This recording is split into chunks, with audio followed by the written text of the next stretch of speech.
Hey, welcome to the One Piece at a Time Distilling Institute with your host, the alchemist of Indiana's Black Forest, Alan Bishop. Hey, this channel is all about home distilling and legal distilling. If you've got questions, reach out to us in the comments below, social media, or via bishopshomegrown@gmail.com. And don't forget to check out thealchemistcabinet.com.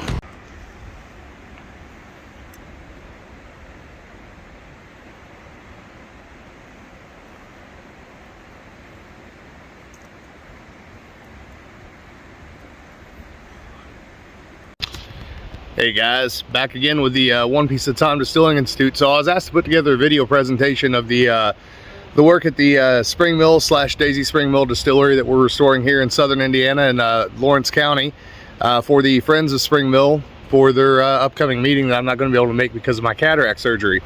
But nonetheless, I came over here today with my buddy Rick Burke.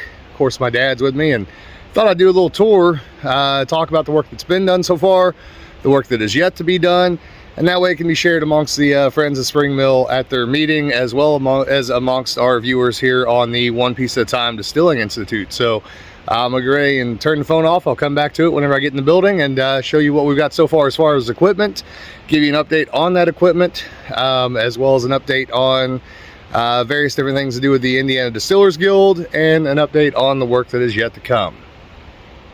All right, so inside the old distillery now. This building was actually put together from the original distillery logs and distillery building that was standing on the site. So it is built out of the original material, which is pretty cool. It's the most extant distillery that's left of the Black Forest of Southern Indiana Distilling Complex. And this is the original still right here on the with the new copper cap on it. So this is going to be one of the centerpieces of the museum portion of the distillery. One of the things that the Friends of Spring Mill helped with is getting this cap actually built for this still. Also, obviously, Spirits of French Lick contributed to this entire project, as has Old 55, Hard Truth. Trying to remember who else has joined in on this ordeal. But several have, as well as, you know, of course, the various different distilleries that came here and did the tasting event back last summer. So again, this is going to be sort of the centerpiece of the distillery museum, alongside that original barrel over there that had a recreation worm or serpentine coil in it. We were able to get that cap made, as well as the cap that goes on the side to load the still up with, unload the still, etc. Rick Burke from Spring Mill, from the DNR here, has been doing a lot of work here in the distillery and has really helped with the project a lot. We recently went to Hard Truth Distillery. Hard Truth also is a sponsor, of course, where, Old Homestead Distillery, that was the one I forgot, sorry guys. We went to Hard Truth, where we actually became a part of the Indiana Distillers Guild. So one of the things that I had envisioned for this distillery and bringing back this historic brand and historic distillery was that we would be able to work with different distillers and different distilleries across the state and make this sort of a centerpiece of our Indiana / Hoosier distilling legacy, and be able to do mash-ins and runs of various different types with various different distillers from throughout the industry as sort of a collaborative effort. So the Indiana Distillers Guild was very excited to hear about this project and see what was happening with it. So here's some of the equipment that we've already got on hand. These are sort of the three main pieces of equipment that we had needed as far as just basics for production. So we just recently got this boiler in. This is a 100-gallon boiler. Beautiful craftsmanship. Took us a little while to get it, but looking beautiful. Can't thank the distillers that contributed enough, nor the Friends of Spring Mill and the various other contributors to the project. The only thing we have to do to this is we need to put a 2-inch triclove on the outside of it, put a drain on it. That ain't no big deal. That's something Rick and I can do. We have our stripping still here, 100+ gallons, I think 125, but I can't remember. And then our doubling still, which I think is a 40-gallon, if I remember correctly. But these were the main three pieces of equipment that we had to have to even get anything going, to be able to register to become a DSP, etc. So the next step in this entire process, I'll flip the camera around here. We are going to have historic preservation come in, and we have come up with a floor plan, including the furnaces. All of the implements will be run off of fire, like the old distillery was run off of fire, which is pretty unique, makes a very unique product. But we need a good floor, so we need good drainage. So historic preservation has to approve all that. That's already basically been approved. Our plan is to put down sand and then brick and then have a drain trough on one side where we can run any waste into a box that we can actually pump out of and get rid of that stuff. But historic preservation is wanting to come in and do archaeology on this dirt floor that's in the building. So turn the camera around, you can see the dirt floor. They're gonna come in and do a dig on this. Once they finish that dig, we can start putting the floor in and start getting the other various mechanisms we need to make this distillery work. A couple other items of interest. Rick was able to salvage some things, such as this copper pot for a catch pot. There's one over there as well, and some various other implements. We took the old boiler, hung it up on the wall. That'll be another important part of the museum. As well as various little items such as this apple grinder over here. Our barrels for fermentation, I'll be able to get those donated pretty easily. Those will be 53-gallon whiskey barrels. Eventually we'll want to get some 120-gallon hogsheads, which is similar to what's back here. This is a historic hogshead, which would have been used for mashing back in the day, but we'll get there eventually. I may even be able to get those donated to us. So long and short of it is we're not too far away from being able to make this place productive again and relaunch a distilling legacy that goes back to the early 1800s to the 1820s, 1823, I believe, here in southern Indiana at Spring Mill State Park. So I think that probably gives you a decent little overview of what's going on and what we've been doing. Of course, we'll have the tasting event this year here at the park with multiple distilleries coming in and being part of that. Again, the big distillery sponsors we've had so far, Spirits of French Lick, as well as Old Homestead, Old 55, and Hard Truth Distillery. Big thanks to them, and I'm really looking forward to getting in here and getting some work done. We do have a guy lined up that could be the potential, full-time reenactment distiller as well. A good buddy of mine, Brian Cushing from the Victorian Bar Room.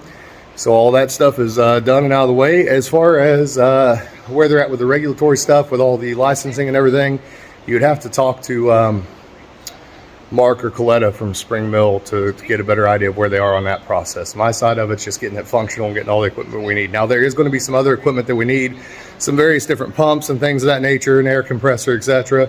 Nothing that's any huge investment. The largest recurring investment that we will have here will honestly be the ingredients to do the work with, as far as anything from firewood, which we should be able to get mostly free from here at the park with cutting the various trees that need to come down, etc.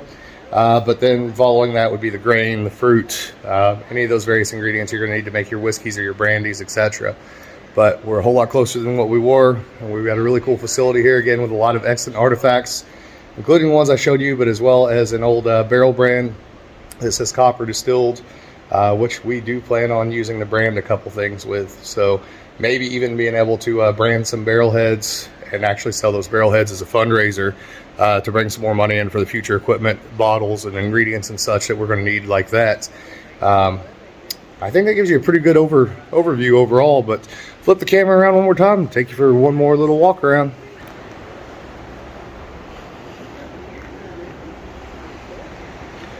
I can't wait to fire these stills up, guys, and make some historic Hoosier whiskey, historic Hoosier apple brandy, boil your water. I guess one more thing I ought to do for those that are watching from the Friends of Spring Mill, and I apologize that I could not be there today, but I have cataract surgery the day of the meeting, unfortunately, and I'd rather just not push it, even though that's not a huge surgery nowadays. I'd rather be safe and not be driving in the evening, etc. So, but one more thing I think I should probably explain for those of you who are part of the Friends of Spring Mill is how the basic process would work. So we'll use this boiler over here, bring our temperature up to boiling. We will then have a valve on the bottom of this. These will all be in stone, by the way, in furnaces. Rick and I do have that all planned out. We will drain water into buckets. Those buckets will then go into barrels, again 53-gallon bourbon barrels. We've talked about putting those in this corner over here. We will add our corn to those barrels. We'll add that boiling water to it, let it set for about an hour with just a little handful of barley malt to convert starch into sugar. We'll let that temperature start to drop. Once that temperature drops, it'll hit 145. We will add what's known as malted barley, which is barley that's been germinated. It then creates enzymes such as alpha amylase and beta glucanase, which convert starch into sugar. After that's done, we'll cool the temperature down to 90 degrees, where we will use yeast that I actually captured from that fermentation barrel there, and the old fermentation barrel up there that had the recreation worm in it. So it is the original native spring mill yeast. We will pitch that yeast into those barrels, let it ferment for 3 to 5 days.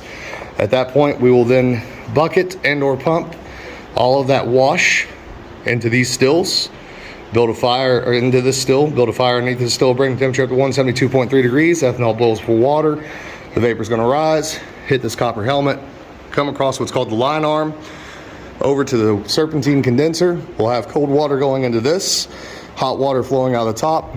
All that alcohol that hits this in the condenser is going to condense back into a liquid from a vapor and come off down here on the worm at about 60 or 70 proof. We're then going to take everything that we collected at 60 or 70 proof and put it into this small doubling still that'll be setting on top of a fire. We'll redistill it there. Same basic process, except that's going to raise the proof and the purity up to about 135 proof. We're going to make our various cuts, take the alcohols that we do want and separate them from the alcohols that we don't want. And what comes off at that point that we collect will be what's called our hearts. It'll be our potable alcohol that we sell as either a white spirit or put into a barrel to age as a brown spirit. So again, I can't thank all the sponsors enough, the distilleries who've sponsored this: Old 55, Spirits of French Lick, Old Homestead, and Hard Truth, as well as the Friends of Spring Mill. We're gonna make this thing happen. There's nothing else like this in the United States, guys. This will be the, short of George Washington's Mount Vernon, this will be the only other real historic distilling of this nature going on in the United States, and certainly the only distillery of this nature sponsored by a state, which is pretty darn cool if you ask me. So look forward to working with you later, guys.